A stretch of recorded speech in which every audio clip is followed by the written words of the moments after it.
Kompas.com. Bos MNC Group Haritanu Sudibjo alias Haritanu memprotes kebijakan migrasi TV digital ke TV analog, atau dikenal juga dengan istilah switch off analog.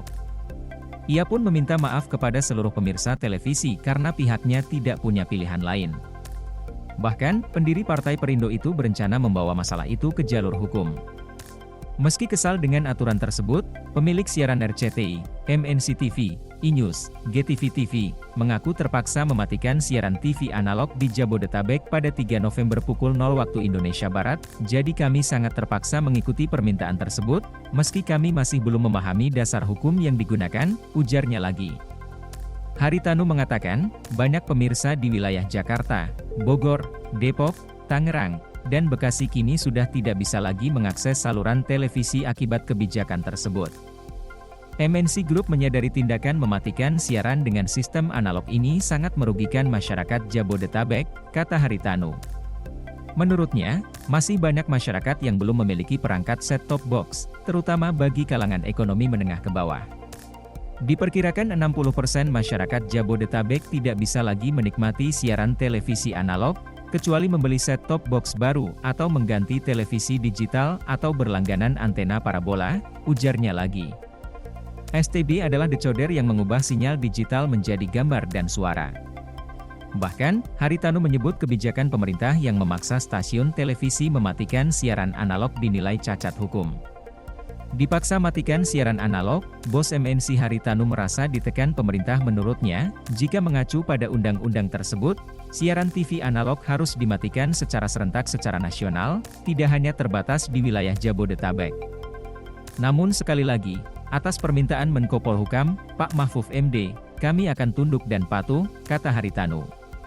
Pernah menggugat OTT YouTube dan kawan-kawan sebelum heboh soal protes Haritanu terkait migrasi siaran digital, MNC Group juga sempat menggugat keberadaan layanan berbasis over the top seperti Netflix dan YouTube.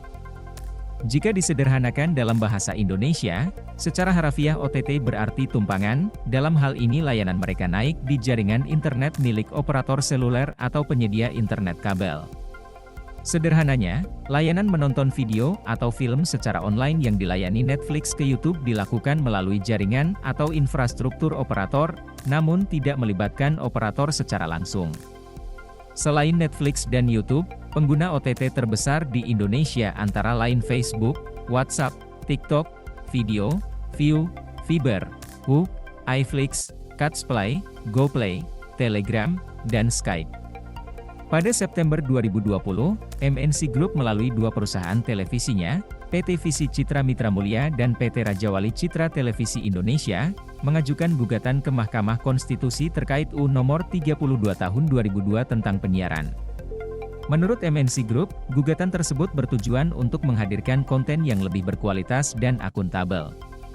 MNC Group menyatakan, gugatan tersebut tidak hanya fokus pada konten yang lebih berkualitas, tetapi juga komitmen aplikasi OTT terhadap konten yang mereka tayangkan.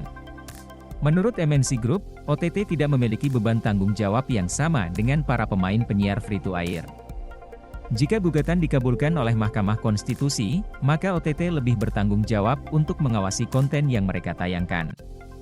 Dalam gugatannya, RCTI dan iNews TV menilai pasal 1 angka 2 UU penyiaran menyebabkan perbedaan perlakuan antara lembaga penyiaran FTI yang menggunakan frekuensi radio dengan lembaga penyiaran berbasis layanan OTT yang menggunakan internet, seperti YouTube dan Netflix.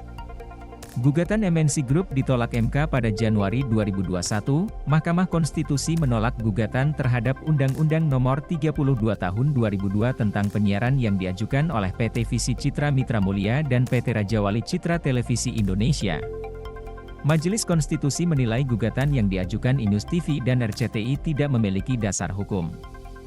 Berdasarkan Undang-Undang Dasar Negara Republik Indonesia tahun 1945, Undang-Undang Nomor 24 Tahun 2003 tentang Mahkamah Konstitusi sebagaimana telah diubah terakhir dengan Undang-Undang Nomor 7 Tahun 2020 tentang perubahan ketiga atas Undang-Undang 24 Tahun 2003 tentang Mahkamah Konstitusi, putusan mengadili menolak semua permohonan para pemohon, kata Ketua Mahkamah Konstitusi, Anwar Usman, dalam amar putusan yang disiarkan online, 14 Januari 2021. Salah satu alasan iNews dan RCTI mengajukan gugatan karena pasal 1 angka 2 UU penyiaran menimbulkan perlakuan berbeda antara siaran konvensional dan siaran internet, seperti YouTube dan Netflix. Jika gugatan ini diterima, banyak pihak memprediksi akan berdampak pada para pengisi konten di platform digital, seperti pembuat konten YouTube alias YouTuber, atau Netflix, salah satunya terkait regulasi menurut UU penyiaran. Dalam kesempatan yang sama, Hakim Konstitusi Eni Nurbaningsih mengatakan gugatan yang diajukan iNews dan RCTI tidak sepenuhnya tidak berdasar. Majelis menilai pengawasan konten over the top bisa dilakukan melalui UU ITE, sedangkan sanksinya juga sudah diatur dalam UU ITE dan undang-undang lain terkait pelanggaran konten OTT. Jika tindak pidana tersebut menyangkut kesusilaan atau eksploitasi seksual terhadap anak, maka pidananya akan ditambah sepertiga dari pidana pokoknya, kata Eni.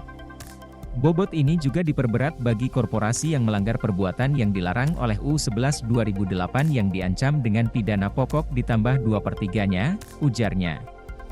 Selain pengawasan berdasarkan UU ITE, pengawasan juga didasarkan pada berbagai undang-undang sektoral lainnya yang sesuai dengan isi layanan yang dilanggar.